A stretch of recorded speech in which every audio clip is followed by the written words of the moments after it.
Hi, I'm Emma Hayes. I'm going to take a go at answering some of your questions. Let's begin. As a coach, what does your game day look like to get focused and be in the right mindset? We hear so many game day routines from players, but never from coaching staff.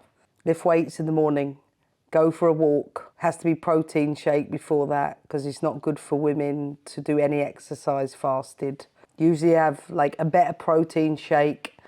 After those things, we have a barista on camp, so nice oat cappuccino, followed by a meditation session with all the staff. Then probably a little bit of time on my own, prepping just what my words of wisdom will be for the team and going over the game day presentation. And then get my hair done, get my makeup done, look good, feel good, and then off I go to the game. I'd love to know what support, if any, the coaching staff gets from performance or sports psychs. We've recognised the value to players, but it doesn't seem like something that's talked about for coaches. And I was curious if it's something that happens at higher levels. Yes, I have my own coach. She's with me the whole time. And she's involved with sort of the individual and team development stuff. So all the classroom sessions I delivered, well, usually put through a football reference or put with a football framework, but she helps to integrate some of the psychological aspects to develop the mental fitness, as we call it, for the players. And yes, hugely invaluable.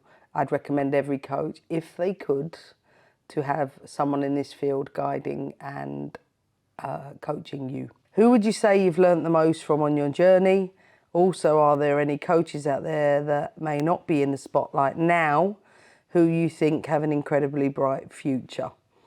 I have to say my dad, and I don't want to discount my mum because I think I learned the maternal things from my mum, and I learned the discipline, perseverance, ambition, all of those things from my father. Coaches in the spotlight, I think Carolina Moscato at Louisville, assistant coach. Vicky Jepson, the new US under-20 coach. I think she's got a bright future. Who's the best player you've ever coached and why? I can't answer that. Do you know why? Because every player has mattered at different points. Let's take Chelsea. Has to be Millie Bright, Sam Kerr. Lauren James, Ji So-young. Millions I could name. When it comes to the USA, I get to coach so many players. Trinity Rodman, Sophia Smith, Naomi Girma. Too many. And why? Too long an answer. What's your all-time favourite football game you've seen? Tottenham, Manchester United, Europa League final. Finally, a trophy for Tottenham Hotspur after a gazillion years. With the introduction of the Nation League to the European international fixture window, do you foresee the US women's national team playing European teams at the same frequency as before? How will you prepare the team for international tournaments with this change? Bottom line, we won't be able to play them because of this fixture window. We can in the October windows and we can in the November, December windows. In terms of preparing the team, all I can do is control what I can control. And we don't just play European teams in the World Cup. There are Asian teams, African teams, South American teams. So I think we can make up the schedule by ensuring we play more of them. And there is top quality football all around the world, not just in Europe. After living in America for some time now, is there anything you miss about England? A regular cup of tea, sometimes, like the way we have tea and a chat. I miss Sunday roast dinners and that feeling on a Sunday, you know, just get up, be leisurely, go to a farmer's market, go for a roast, maybe football, but I have enough of that. What do you do to take your mind off of football? I have a 7-year-old, so it doesn't take a lot. I have to be a mum and everything that comes with that. So anything from playing any sports to Lego, to chess, to playing with trains, anything Harry wants to do. How have you found it coaching internationally? Will you ever coach club again, or are you happy where you are? I don't think I will coach club again. I never say never, but I don't think I will. And as for being happy where I am, I've never been happier.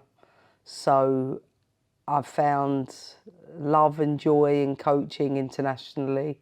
Most importantly, coaching the US Women's National Team is a dream come true and something I hope I can do for as long as I possibly can. What do we not see as a public that distinguishes American players from other players you've coached?